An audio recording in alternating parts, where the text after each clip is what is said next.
class, as they came in, I had a piece of paper, and I said, okay, each person is going to take turns, and you're going to draw a feature. We're going to make a student.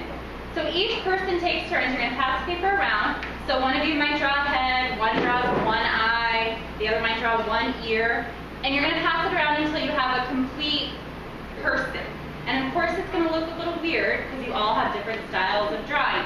But make sure that everyone gets to participate, and then the last person who gets the completed new student gets to name them. Okay?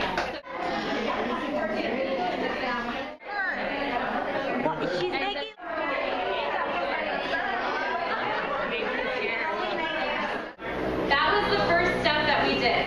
Okay? Now, a lot of your drawings look a little funny. Can I help you? Sunja, global name. Okay. So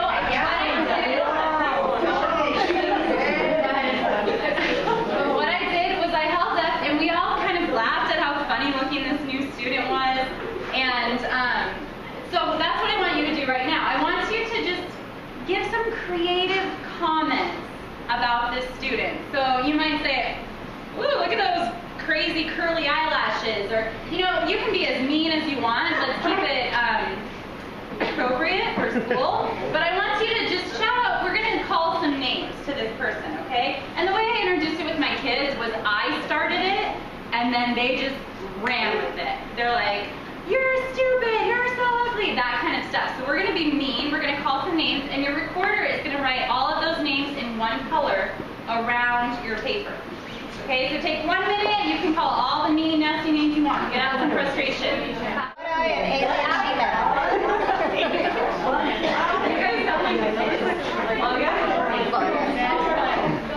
It looks like a hobbit. That's a hobbit. And what was the other one? His nose is horrible. Alright, so if you have your person, I want you to just crumble them up like this. Just crumble them up. Like this. Okay, your new friend. This is what your new friend looks like now. Okay? Now, when I did this, after the kids, like I said, for adults, you guys know better, thankfully. But with the kids, they got into it. They were calling nasty names, and they were having fun. We were laughing, and we just shared some laughs too. I mean, some of the comments are pretty funny. And so we were enjoying it. And then I crumpled it up, and they're like, "Miss, why would you do that?" And so it really made an impact. And I was like, "Oh, well, I'll try to smooth them out, okay?" And so if you have a paper, you can try to smooth them out. Try to make it better. And we talked about how when you call people names, it crumples them inside. It hurts their feelings, right? And so I asked, how can you help someone to feel better when they have hurt feelings? Does anyone have any suggestions? How can you help someone feel better, Miss Quinn? Say nice things. Yeah, you can say nice things. You can apologize. So in your other marker right now, you're going to try to smooth out your person, and I want you to say some nice things to try to help the crumpled up paper for the class, and we read the nice things that were said. And one of my students actually raised her hand. I don't know if you know her, Nydia. She's part of Gold. She said, "Miss, I didn't say any bad names. I didn't participate." And so we talked about even if you don't participate, if you don't stop it, the words are still there. If you don't stand up for the person who's being bullied, they're still hearing those words and they're still getting hurt by them. And we also talked about, and the reason I had to do it in another color, was even with all the nice things you can say, it doesn't erase the mean things. And it doesn't erase how crumpled the person felt inside. So it was a really powerful thing for them to see. And I think part of, hyping it up, and I introduced their person as a new student, and we named them. Their name, third graders, was Super Mutant Panda. That was the name that they were given. And so we refer to Super Mutant Panda a lot. And anytime we hear something mean that's being said in our class, guys, remember Super Mutant Panda? How do you think he would feel about that? And so it's something that, we hung up the person on the wall, and it's a good reminder for the kids to see on a daily basis that words hurt. And so afterwards, we had the discussion, and these are some of the questions I asked. I said, did you know anything about your new friend? This was a new student. This was their first day. Did you know what their favorite food is? Did you know where they were coming from? Do you know what their home life is like? All of those questions, we don't know anything about this person.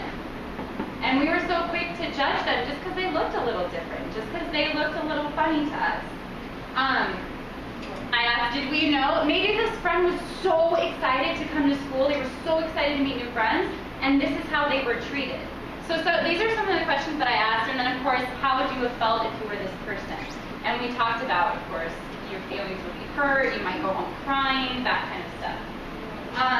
So the take-home message of this, and like I said, I think it's really powerful with the kids to do it interactively like this, that words hurt, they can't be taken back. Once they're out, they've been said. And you can't cover them up, okay? You can say nice things, but the painful words are still there. Think before you speak, and we did a whole nother lesson. I have an acronym that I'll show you in a minute. Silence is a good thing. You know, not participating in name calling is good, but it's even better to stop. And like I said, I applauded Gustavo, my student, for doing that. And then also judging people before you get to know them is shallow and it's not fair. It's not fair to that person. And then last thing, of course, treat others the way you want to be treated, the whole message of this activity. So it's a really fun thing. The kids really enjoy it. This is our Super Mutant Panda. And then I just made a little sign. Super Mutant Panda reminds you to be a bucket filler, stand up for people, say nice things, and tell others when they're dipping buckets. If you see something happening, try to put a stop to it. And then this is the THINK acronym that I spoke of. Think before you speak. Think, is it true? Is it helpful? Is it inspiring? Is it necessary? Is it kind? Okay? And so I have this on a Prezi. I can have Jen send it to everyone if you want to use it. But I highly encourage you to do something like it. Yeah, of course. Something like it within your class.